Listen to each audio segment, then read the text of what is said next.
আসসালামু আলাইকুম, welcome to my channel. কী অবস্থা সবার? আলহামদুলিল্লাহ আমি ভালো আছি।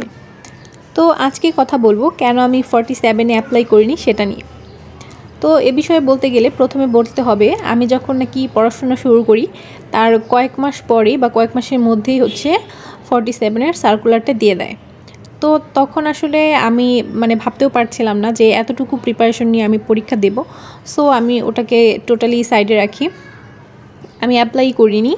কিন্তু তারপর যখন নাকি দেখলাম যে এটা ধাপে ধাপে পিছাচ্ছে তখন আসলে আমার একটু আফসোস হচ্ছিল যে কেন আমি অ্যাপ্লাইটা করলাম না। তো আমার এখন যেই স্টেজটায় আমি আছি, আমি যদি তখন থাকতাম যখন নাকি সার্কুলারটা দিয়েছিল, তখন যদি আমি এই অবস্থাটাতে থাকতাম তাহলে আমি অবশ্যই অ্যাপ্লাই করতাম। নিজেকে অন্তত যাচাই করার জন্য হলেও আমি অ্যাপ্লাই করতাম। কিন্তু তখন আমার অবস্থা এতই নাজুক ছিল, আমি আসলে অ্যাপ্লাই করার সাহসটা পাই। তো যারা আমার ভিডিও দেখেন তারা অনেকেই ভাবেন যে আমি যেহেতু বিসিএস এর প্রিপারেশন নিচ্ছি আর সামনে যেহেতু 47-এর প্রিলি, সো আমি মনে হয় 47-এর পার্টিসিপেন্ট। এজন্য ভেবে অনেকে একটু হালকা গালিগালাজও করেন যে সামনে পরীক্ষা অথচ আমি কিভাবে এত রিল্যাক্সে ভিডিও বানাচ্ছি, ভিডিও এডিট করছি, ভিডিও আপলোড করছি। তো সেজন্য তাদের ভুল ভাঙানোর জন্যই মূলত আজকে এই ভিডিওটা করা, যে না আমি 47-এর পার্টিসিপেন্ট না, এরপরে নেক্সট যেটা আসছে ইনশাল্লাহ আমি ওটাতে অংশগ্রহণ করব।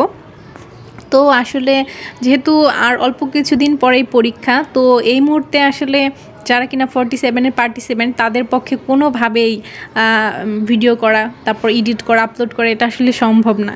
সো অনেকে আমাকে ভাবেন, কিন্তু আজকে সেটা বলে দিলাম যে না আমি 47-এর পার্টিসিপেন্ট না। আর অনেক ভিডিওতে আমি বলেছি, হয়তো অনেকে সব ভিডিও দেখেন না, এই জন্য হয়তো সবার কি কথা বুঝতে পারেন না, তো এই জন্য আর কি বললাম। তো এটা আসলে আমার একটা মিস্টেকও বলতে পারেন। আমাদের লাইফে আমরা অনেক মিস্টেক করে থাকি যেগুলো আসলে পরে আর সলভ করা যায় না, এটা ওই ধরনের একটা মিস্টেক। কারণ অ্যাপ্লাই করে রাখলে হয়তো এখন পরীক্ষা অংশগ্রহণ করতে পারতাম, অ্যাটলিস্ট নিজেকে যাচাই করতে পারতাম যে কোন অবস্থাটাতে আমার রয়েছে। কিন্তু আসলে ওই যে বললাম, যখন নাকি এটার সার্কুলারটা হয় তখন আসলে আমি নিজের অবস্থা দেখে আমি আসলে অ্যাপ্লাই করার মতো সাহস পাইনি। এখন যেমন আমার আলহামদুলিল্লাহ আমার বাংলাটা অলমোস্ট কভার, ইংলিশটাও মোটামুটি কভার, তারপর ম্যাথ অনেকগুলো চ্যাপ্টার করেছি, তারপরে জিকেটা টুকটাক পড়ছি। সো এই 4টার জন্য হলেও আমি অন্তত অংশগ্রহণ করে দেখতাম যে আমার আসলে অবস্থাটা কোথায় আর কিভাবে কি করতে হবে, বা পরীক্ষার হলে পরীক্ষা দিতে গেলে টাইম ম্যানেজ করার একটা বিষয় থাকে, একটা পরিবেশের বিষয় থাকে। সো আমি যদি আসলে এই জিনিসগুলো পেতাম তাহলে আমার জন্য অনেক সুবিধা হতো। কিন্তু কিছু করার নেই, আফসোস করা ছাড়া। আর আফসোস আমার এরকম নেই, জাস্ট একটু আর কি মনে হয় যে করে রাখলে ভালো হতো। কিন্তু আসলে আরও কিন্তু অনেকগুলো বিষয় আছে, যেমন কম্পিউটার, মানসিক দক্ষতা, তারপর দৈনন্দিন বিজ্ঞান। এটা আমার খুবই অসুবিধা হতো না, যেহেতু আমার দুইটাই সায়েন্স ছিল, এটা মোটামুটি পারতাম। কিন্তু ওই যে সংবিধান, ভূগোল, এই টাইপের যে আরও সাবজেক্টগুলো আছে এগুলো কিন্তু আমার ওইভাবে পড়াই হয়নি। আমি জাস্ট বইগুলো উল্টে পাল্টে দেখেছি আর ওইভাবে রেখে দিয়েছি, এগুলো আমার ওইভাবে পড়া হয়নি।